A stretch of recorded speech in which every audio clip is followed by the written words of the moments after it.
to The Interview. I'm Ciara Pressler, and this is where we interview some of my favorite creators, innovators, and game changers for PREGAME, PREGAME members, PREGAME fans, and the PREGAME audience. That includes you.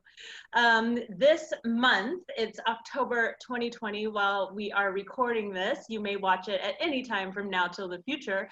But we are going to go behind the scenes with some of my favorite people in politics. People who are very interesting, have interesting backstories, and maybe an unexpected take on how things should go. But the unifying theme is that these are people who take action on their big ideas. And I really want to meet the humans behind some of these roles that are very public facing. And I know you are going to have some questions for them too. So I'm very excited today to kick it off with somebody who is an absolute political rising star, activist, heartfelt human, based in Portland, Oregon, Cameron Whitten. Ciara, thank you so much for having me here, and great to see all of you who joined us on Zoom. I can't wait for our chat. I'm so glad you're here too. You always bring the best energy, and we've just recently become friends after crossing paths in different sort of community meetings and engagements. So I'm excited to get to know you. Let's just kick off with the main project you're doing right now, which is the Black Resilience Fund. Yeah, so the Black Resilience Fund is a movement that was given birth just a few months ago, in June 1st, following the murder of George Floyd. I've been a Black Lives Matter activist since Black Lives Matter. And this was not, for me, a new moment. This is not the first time that we saw a Black man say, "I can't breathe," to see his death captured on camera and disseminated across the world. So this moment wasn't really a new moment for me, but we have seen a shift of the earth. And the Black Resilience Fund is one of the movements that have emerged in the wake of George Floyd's murder, providing a real solution on how do we as a country, which has persisted with 400 years of injustice built upon the backs of stolen people on stolen land, and we need real reconciliation. At the Black Resilience Fund, we were founded because we believe that change and that healing starts by taking care of our neighbors. The 2020 has revealed that Black Portlanders and Black Oregonians face the brunt of our social ills, whether that is a global pandemic, whether that is the economic firestorm that has resulted since, whether that's police brutality or headline after headline of Black pain. Our Black folks are experiencing the brunt of systemic injustice. And so the Black Resilience Fund was mobilized to provide real, immediate, and tangible relief to Black Portlanders so they can survive the dual storms of this global pandemic and daily systemic injustice. And since June 1st, we've raised now $2 million to provide that real tangible support to Black Portlanders. We've done that with a grassroots coalition of over 300 volunteers with over 17,000 individual donations, really showing to Portland and beyond that Oregon, which was originally founded to be a whites-only utopia, we are turning a corner and we are pushing forward strongly to show that Black lives do matter, and we're showing that with everything we got. Cameron, thank you so much for your work. One of the values that PREGAME is built on is that big ideas are great, but they're cheap. Action is what counts. The execution is what matters. And in just 4 months, you have raised a remarkable amount of money and awareness around these causes. How do you disseminate these funds? Yeah, so the Black Resilience Fund was co-founded by myself and Salome Chimuku. Salome is Portland born and raised, the daughter of Angolan immigrants. We both identify as Black and proudly queer and millennial. And so we have come with lived experience, having experienced struggle, trauma, oppression, knowing that and we've both worked for decades together in the nonprofit sector. And so we know that nonprofits have such an important role in solutions to our critical societal challenges. But we also know that Just like our political systems have been dominated by singular voices, white dominant voices, we've seen that in the nonprofit sector. And we've seen that these agencies that are meant to serve us are not actually serving us the way that we need to, and ensuring that Black folks especially are feeling affirmed and empowered, not just dismissed, discarded, and ridiculed. And so we created this model to ensure that every Black person who was reaching out to help, that we were providing them connection to the community, that during this time of great isolation, that we are actually building community, and Black Portlanders are getting to connect with other Black Portlanders. And so every person who applies for funds, they meet another Black Portlander. Every person who gets a check delivered to their door, that's another Black Portlander there to say hi and to create a new relationship. And we, oftentimes when we look at nonprofit philanthropy and we're looking at how to serve people, the conversation has been on the greatest need. And when we've had that conversation, it often has lost out on the bigger picture of our community, where if you are Black, you are less likely to have any sort of wealth whatsoever. And so even though you might have been making six figures, previously this year, once COVID hit, there are no savings there. There is no safety net. And so for us, we needed to examine this more than just who has that micro level of greatest need, but let's look macro at the community, not just the individual, but what is the community that has the greatest need, and what can we do to ensure that we have an infusion of support. We look at this through like an economic stimulus model, where how can we raise enough money, get it into the community with the greatest need so that we can reboot their livelihood and vitality. And so with that, we had to have some tough questions of like, how do we get real tangible support to as many Black people as possible? And so we did the math. We've got about 10,000 applicants right now. What we can't, and we haven't raised all the money yet, but we are still raising money. So please go to blackresiliencefund.com and donate. So we're still raising money. We can, with the resources that we know are available, we can guarantee every person of the 10,000 who've applied so far, we can give them $300, which would be real tangible support to help pay for some of rent, help pay off utility bills, and more. And so that is our goal so far. Since as of this date, we've given out $300 to almost 4,000 people. And that's been done primarily with volunteer energy. And so we're showing people really what we can do differently to support our community and ensure that we emerge from this crisis and this pandemic stronger.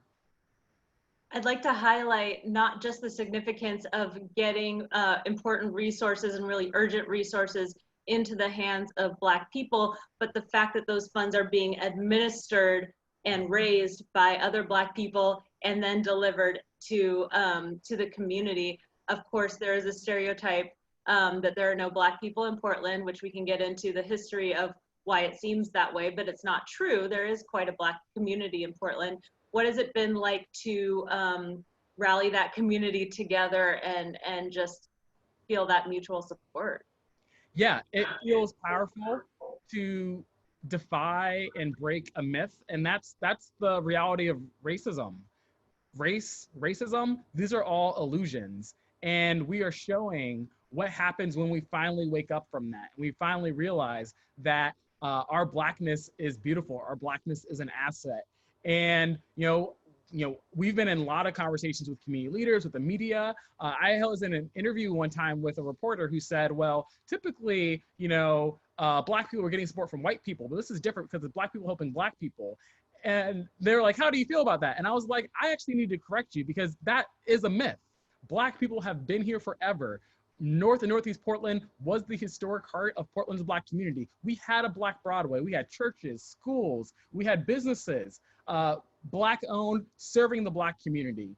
Because of racism, because of gentrification and displacement, we have lost that physical geographic cohesion.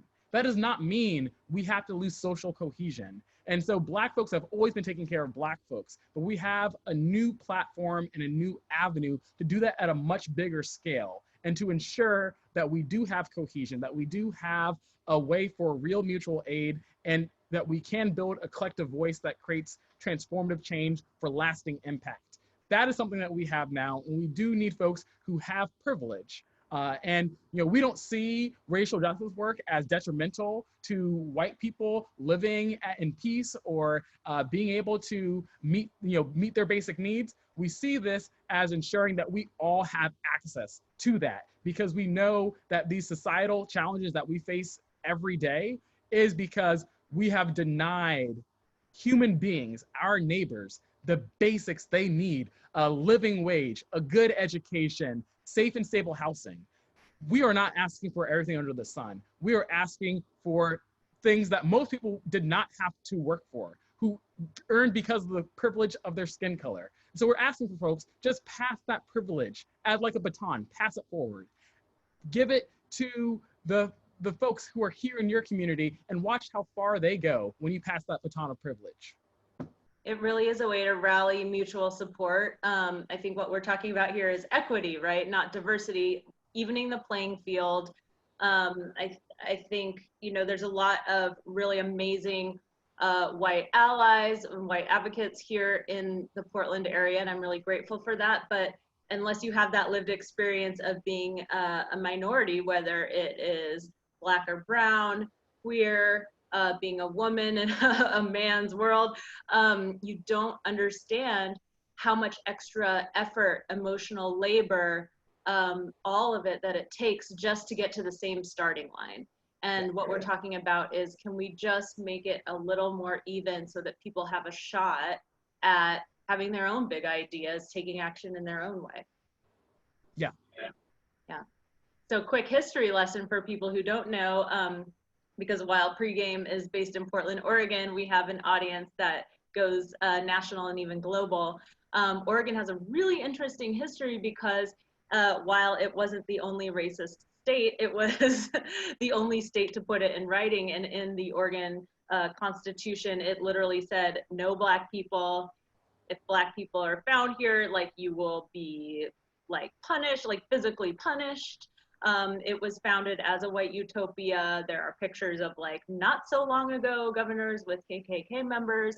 And then in Portland specifically, there were several, like, very significant events that are pinpointed as times that were particularly displacing toward Black people. Vanport was a neighborhood that I think flooded and displaced a lot of people from homes that wasn't restored. And then the area where Emmanuel Hospital sits now was that sort of Black center, like jazz age, thriving place.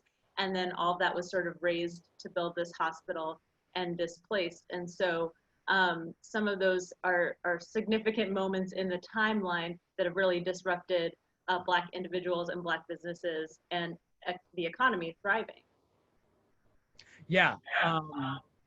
If you don't know the story of Vanport, please look it up because Oregon was founded to be a whites-only utopia, and Vanport was a city. Vanport had to be founded as an independent city because there needed to be a place for Blacks who were working during World War II to live. And so they had to found a city in Oregon in order to make it legal for Black people to live here. And so truly it was a gem for the racial diversity of our state. And that was completely lost because it was built on a floodplain. So think a lot about Hurricane Katrina.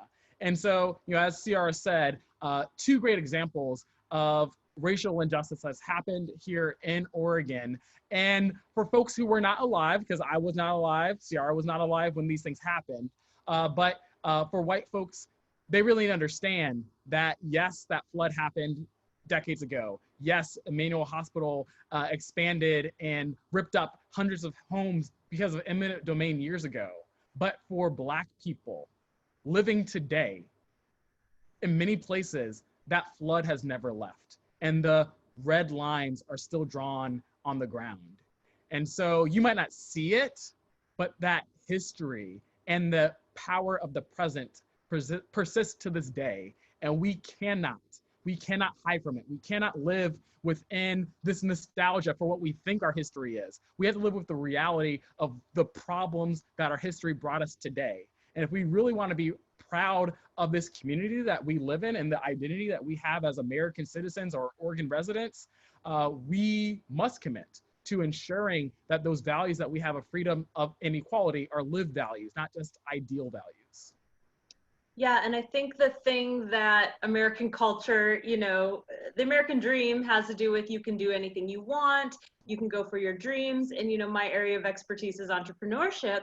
But what we don't talk about is that it's almost impossible to start a business or sustain a business or build a business to the point where it gives you a livable income without some Capital. money. Yeah, capital. Yeah. And usually that comes from family wealth. And even if you don't think of your family as wealthy, let's be honest. I work with hundreds of entrepreneurs. Most people have personal money or family money, a spouse that's working, a spouse that has health insurance that covers both of them, an uncle with some money, parents who lend them that startup capital. That's how most people are able to do it. And so not everyone has the same opportunity to just go for it and follow their dreams. And so we're missing out. I mean, this is a real economic problem. We're missing out on a ton of talent, a ton of great ideas, ways to bolster the entire community and American economy when we discount a whole population of people from being able to actualize their ideas. Yeah. Agreed. And that's the thing people talk about. Like, they're like, well, can we get banks to give out more loans? And the issue isn't that banks aren't giving out loans. Like, banks are looking at what capital people have. If they don't have capital, there's no loans. So look at the bigger picture. And the bigger picture is that we need a transfer of capital. That is the baseline people will need in order to be successful in owning and sustaining businesses. Yeah, I think, if someone would maybe look at me and be like, oh, she's doing pretty well. Like, I've had my own business for 11 years. I make a salary, I can support myself. I still have a hard time getting a loan because I don't have collateral. Yep. I don't have someone who can co-sign it. So even to get like a small amount of money, like enough to cover 3 months of operating expenses, should, we hit a rough patch, and this whole year has been a rough patch, I don't necessarily qualify because I don't have collateral or a family member who will co-sign. Yep. Yeah. So if you guys are listening to Cameron and thinking, wow, this person should run for office, guess what? It's happened. Cameron, tell us about that experience. What made you decide to take that leap and what it was like? Because I know most of us have never had that experience. I ran for office. I like to say I'm a 3-time failed candidate, but leadership matters. And one thing that I talked about a lot, when I, was running in this May primary, which, our campaign started in January, and then 2 months later, halfway into the campaign, society as we know it disappeared. And I said, this is my life story. I am a survivor of child abuse. I survived homelessness as a 18-year-old youth in Portland. I am a young, queer, working class, Black Portlander living in Trump's America. And so if there's any person on the ballot that knows something about surviving and rising from crises, I'm your guy. Turns out that our major white electorate did not believe me when I said that, and here I now have gone on to start the Black Resilience Fund, and those same folks who didn't vote for me are now trying to figure out how we can work together. But I say that just because it is very sad to see the number of qualified Black leaders who have run for office this year alone. This was the most diverse slate of candidates that we had. We had 17 Black folks who were on, qualified Black folks who were on the ballot this year. And I think only 2 or 3 of those actually have made it to the runoff. And so it is sad knowing the history of Oregon, and to know that even though we talk about our progressive values to this day, we still have a lot of work to do to abolish the white supremacist in our minds. But in the meantime, I will continue to use the platforms that I have access to do the work that I believe in, knowing that the change is going to come. Whether it comes from the inside the Hall of Powers or out in the streets, the change is going to come. And I plan to be there to be a part of that change.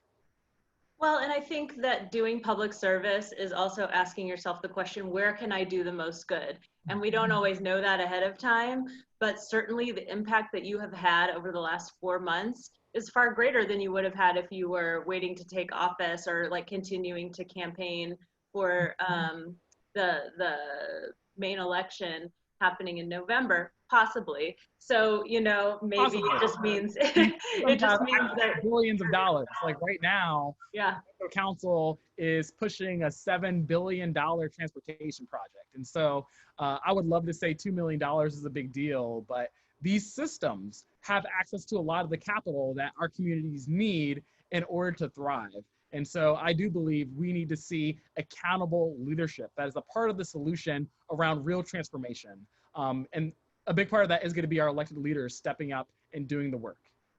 You're right. So there are two causes I care very much about. I'd like to talk about both of them with you. And one is voting local, voting in the primaries, and voting for your local leaders, because everyone wants to focus on the president. But like you say, our money, our taxes, our day-to-day life, quality of life is very much managed by our city leaders, our state leaders, and our county leaders. The other issue is homelessness. So let's start with this voting local. Just talk to me about getting people to vote in that May primary locally in Portland. What was that like? It was challenging. We ran to win. We truly had a grassroots campaign, which had the largest number of individual donors, which had the largest number of individual and organizational endorsements. But we did not have, big $5,000, $10,000 donations. The largest donation I got was a couple of $1,000 donations. Meanwhile, I had opponents who were racking in multi tens of thousands of dollar checks. And we went into the campaign planning to knock on 40,000 doors, to do mailers, and all of that was disrupted by the pandemic. Literally the day before the state shut down, we had, I think, 20,000 pieces of door literature that had been dropped off to my garage that all has now ended up in the trash. And so, we saw in particular, for local elections, that grassroots game is so important. You need to be able to see neighbors. You need to meet people face to face. That was the campaign that we planned to run. And because of COVID, we couldn't have it. It didn't happen. We missed the runoff by 3%. And so that ground game would have made the difference to that 3%.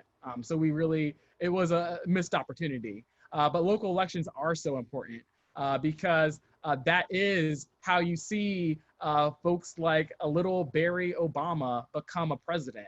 Folks come up through local government. Kamala Harris, Joe Biden, these are all folks who started off representing their state before they went on to representing the United States. And so we have to be looking at this with a lasting long-term vision, because the next school board member for Portland Public School District or David Douglas School District or Park Grove School District might be our next president in 50 years down the line. And so that's the stakes we should look at for our local elections. Every person who puts their name on the ballot might become the next leader of our free nation. If we start really seeing the odds as that high, we will start seeing so much better governance and better accountability from leaders elected to every level, whether that is the soil and water district, whether those are parks districts, whether that's our metropolitan educational school district. We've got a lot of different local governments, and they all provide a critical service to our community. And let's continue to expect the highest. And we can only have that expectation when we participate to our fullest capacity, and that's voting down the entire ballot. Can you imagine if, we invested in our retirement fund and we never met, never selected, never interacted with the people who are managing our retirement fund? Like, that would never happen. Yep. And yet that's what we do with our taxes. We don't vote for those people. We don't monitor them. We don't care. We don't write to them. And yet those are the people who are deciding where our money goes, whether that public transportation route goes down your street, whether that street gets repaired, whether emergency responders can get to your house when it's on fire. All of that is your local leadership, city, county, state.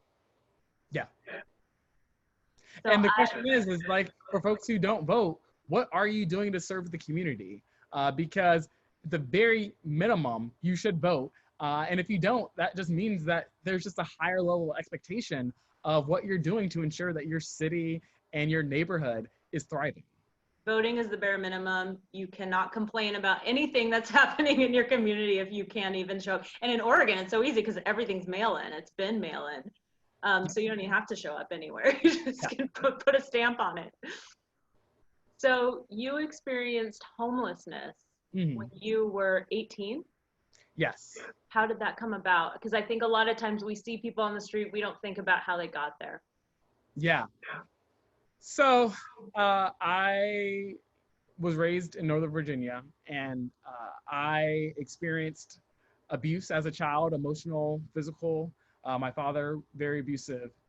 And it was just a month or two after I turned 18, just graduated from high school, and I honestly had no plans for my future because I didn't think I deserved one. But I knew that that was a problem. I knew that that was not how I should have felt about my life and about myself. And I felt the only option that I had was to leave Virginia behind, leave my family behind. And so I bought a Greyhound ticket and I headed west. I had no idea where I was going to go. I never heard of Oregon before. I had played the Oregon Trail game, so all I really knew was that Jackie died of dysentery here. But this became my destiny. And the very first Oregon experience that I had was summer of 2009. And I stayed at a friend's dad's house for one night. And after that night, we were asked to leave because he was uncomfortable having a black man in his house. Wow. And yeah, well, I grew up in Virginia. The high school that I graduated from was named after Stonewall Jackson. So you can guess the kind of education that I was getting.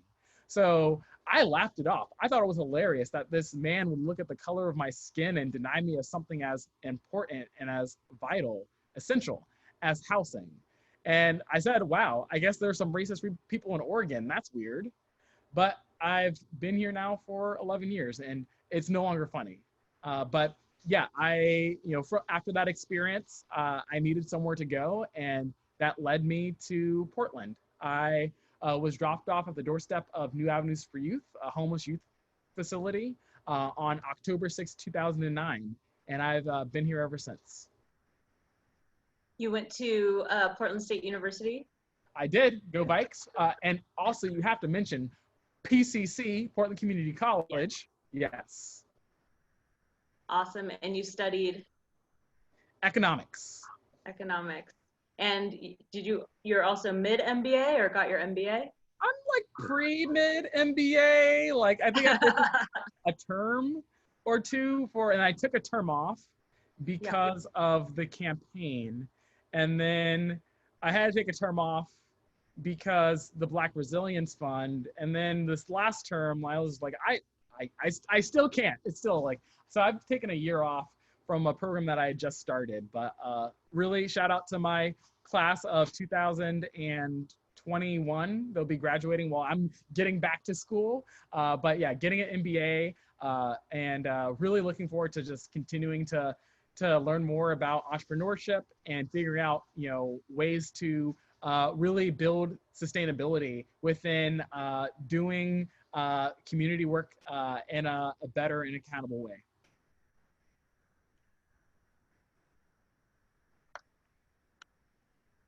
How do you see having an MBA, basically learning the game of capitalism, dovetailing with your work in nonprofit? For me, I believe that school is about challenging yourself, about exploring from a different perspective. That's a big reason why I got my economics degree. When I was in school, people were like, "Why aren't you doing poli-sci?" I was like, "But I'm already doing that work. I already have all the information I need about political science. I really need to be able to think and look at things in a perspective that I don't currently have access to." And so even though I am by no means an Wow. economist, I call myself an economist because when I do talk about policy, I look at it through that lens that I got by practicing those skills in school. And I think that I see the benefit of doing that when you look at issues of serving the community. How can you take business thinking? You know, business, it's not about running a business, it's about thinking through a business lens. And so wanting to look at ways that we can do that through the nonprofit sector, whether that is finance operations, whether that is branding, marketing, whether that is networking, or market analyses, customer analyses. There's so much around business thinking that is helpful to me as the CEO of a startup nonprofit. Yeah, I think that's really wise. I think a lot of times people who have come up in or are in leadership in the nonprofit sector can really benefit from thinking like a business or for-profit, or at least just trying to move at that pace.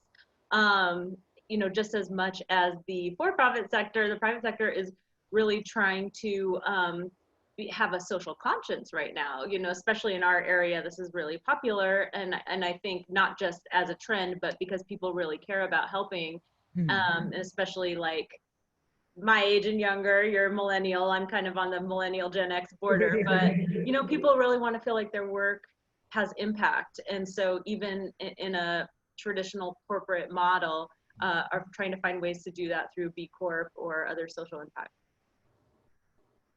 Yeah. Go Bearcat. Yeah. So when you and I first talked,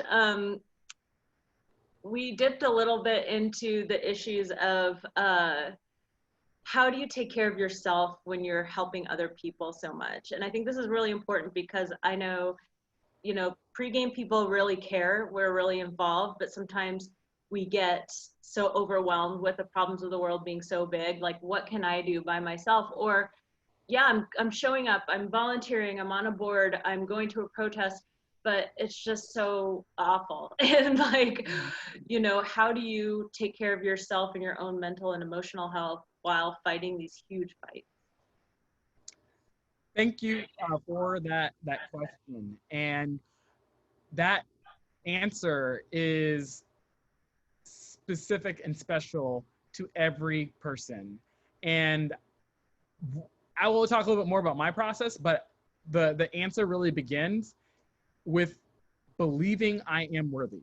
And that's something you must do, all of you. Wow. Believe you are worthy. That is the essence of healing. Because once you believe that you are worthy, you open yourself up to the potential of what you need to do to stay whole. And I think that's the problem that we do when we talk about self-care is there's a degree to which we aren't really reinforcing that people are worthy. There's a lot of innuendo with self-care that there's something wrong with you and that you've got to keep doing this because you're never going to escape your pain and trauma. And that's what my issue really is with self-care, is that we don't always, when we say take care of yourself, there's still this kind of like, that's your problem. You know, there's still like this kind of thing where we aren't really affirming to a person that you are worthy and you will overcome this.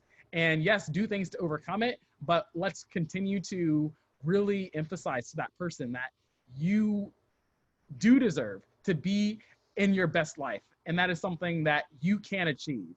And so that's why I really look a little bit farther than self-care. And it really is about that end of believing you are worthy. That is what you need to feel every day of your life. And that's what you need to work on.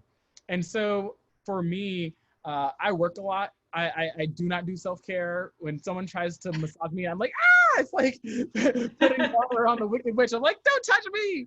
Sauna. People try to invite me to hikes. I'm like, no, thank you. So I take it down to mantras. I live my life by language. I live my life by manifesting what's in my heart into the universe and letting the universe manifest what's in it inside me. And so I use 5 words that really define how I continue to feel whole. How do I continue to show up? I work 100-hour days, 100-hour, I keep saying that. I work 100-hour weeks. And so it's like 14 hours. Feels like it, yeah. Every single day since June 1st. And so there are five words that I continue to manifest for my healing and my wholeness. And that is courage, peace, hope, love, and resilience. And, it's always good for me to do an internal audit, good for me to wake up, and also during my most challenging times. And I do a self-assessment, and I ask myself, what do I need to, in what ways do I need to show courage today? In what ways do I need to find peace today? And what do I need to be hopeful for? And who do I need to love? And why? I ask myself those 4 questions. And the 5th one, the resilience, I actually don't ask that question because I found that resilience truly is my superpower. And knowing that it is inside every single waking moment, every single movement that I do, everything that I speak, everything that I act and create, resilience is there. And I'm so glad to have that as a baseline superpower. But making sure that those 5 words really touch everything I do, how I manifest, what I eat, who do I talk to, what do I say to them, how do I think about what people tell me. I really look at it through those 5 different lenses. And that allows me, even when it's hard. I've spent last night and the night before, I'm up to like 11 p.m. doing data entry. But I do that knowing that I am resilient, I am worthy, and my healing can come even that's the thing, we talk about self-care, doing work can be self-care, taking care of others can be self-care. And so I found that I've incorporated that lens of healing and feeling worthy through the work that I do, and that helps me to keep going. I love that. Big question though, how do you generate feelings of peace and love in the face of violence like white supremacy? So my secret has been gratitude. I do the tough work of always finding out what do I need to be. You can call it the silver lining. I like to call it the aluminum foil lining. But tactical optimism and finding something to be thankful for. So even when I have my enemies, I say, what about their hatred and their wanting to destroy me? What about that is good for me? And that's a big part of where my resilience has come from, is that understanding that the brilliance that I have and understanding that there are some people I will never move has helped me to be brilliant and innovative and figure out, here's who I know I can move and why. And so thank you for my enemies, because now I see that you are crazy town, and I know that these are the minefields that I need to avoid. And that is giving me the gift of knowing where I can focus my attention to make a positive impact. And so always finding ways to find that gratitude, even when it's difficult. And that does not mean that I love or forgive white supremacists or folks who try to destroy me, but it does show me that their white supremacy does not define my life. And that part of me abolishing white supremacy is reclaiming my agency and reclaiming the fact that their platform of hate is a very fragile foundation.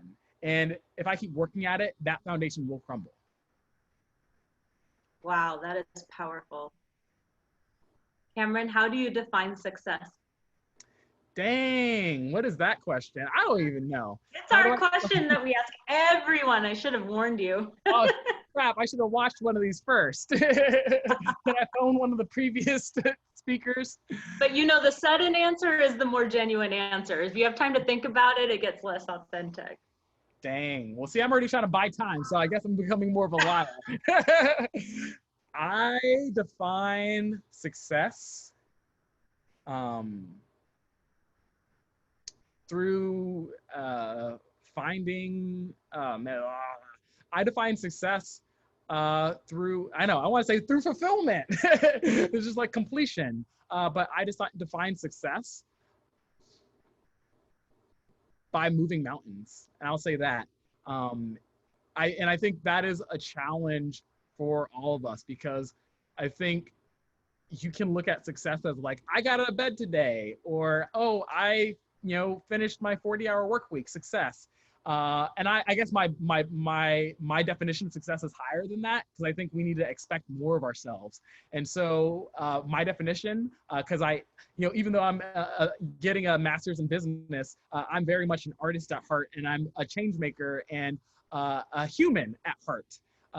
And so for me, success would be moving mountains. And so finding something that really is taking exertion from you, taking you to stretch into your zone of discomfort.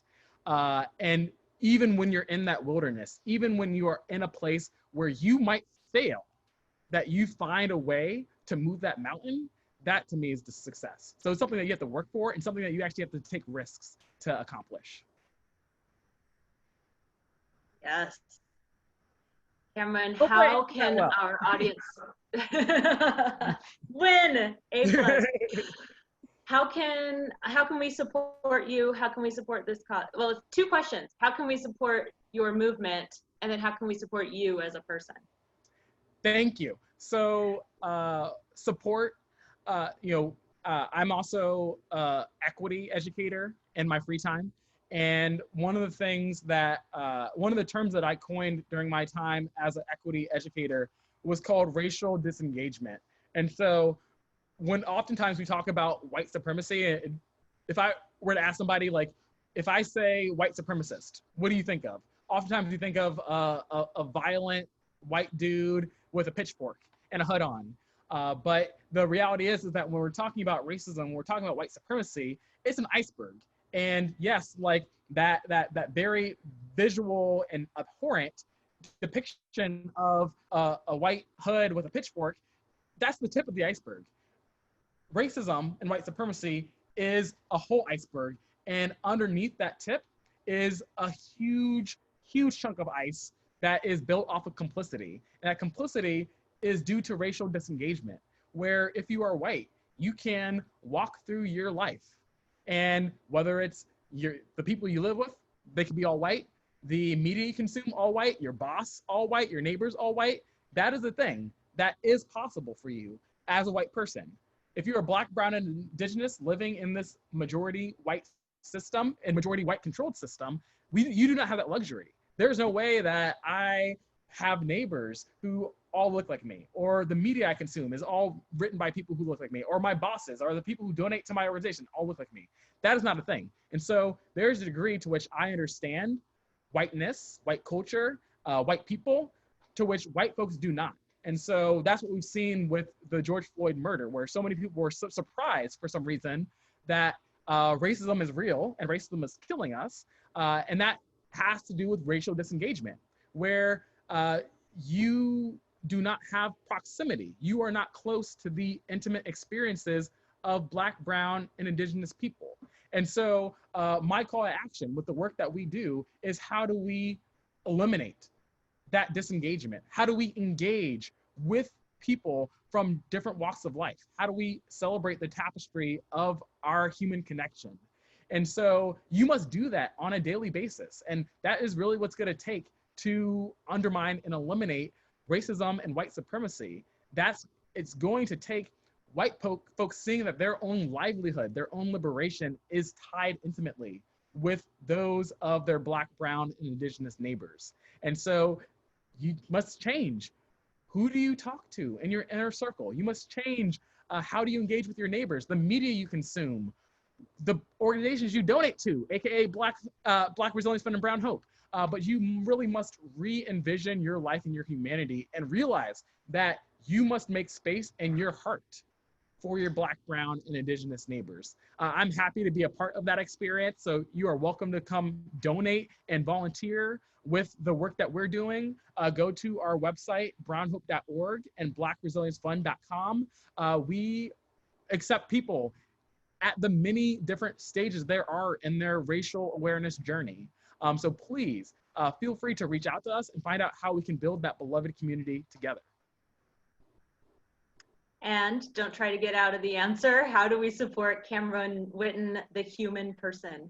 Okay, well, this is actually a newsflash and breaking news that I've never shared before on publicly and recorded.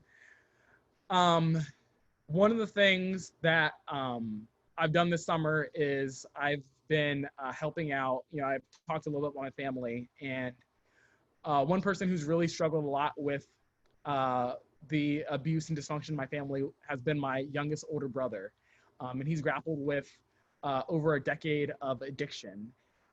he almost died, and he's given me permission to say, talk about his story. But he almost died this summer, and they had to give him 2 shots of Narcan in order to bring him back.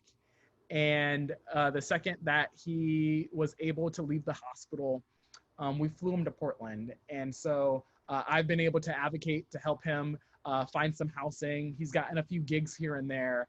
But one of the things that I'm trying to do to help him, because previous to addiction, he was a successful chef.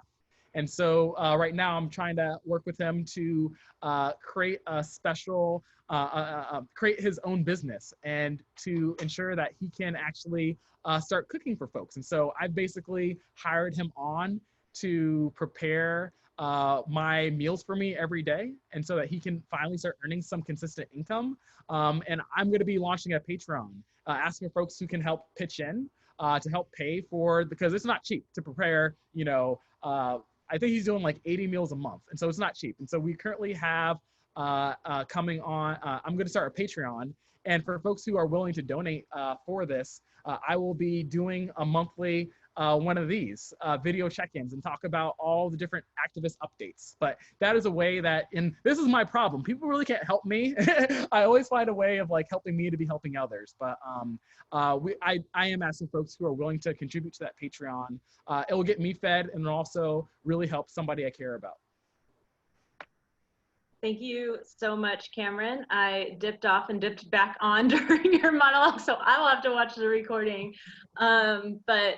But helping people who have experienced addiction, which is a chronic mental illness, not necessarily a choice, is really close to my heart. And there's a pretty big ballot measure as well on Oregon's ballot this month, which has to do with treatment. So please research that.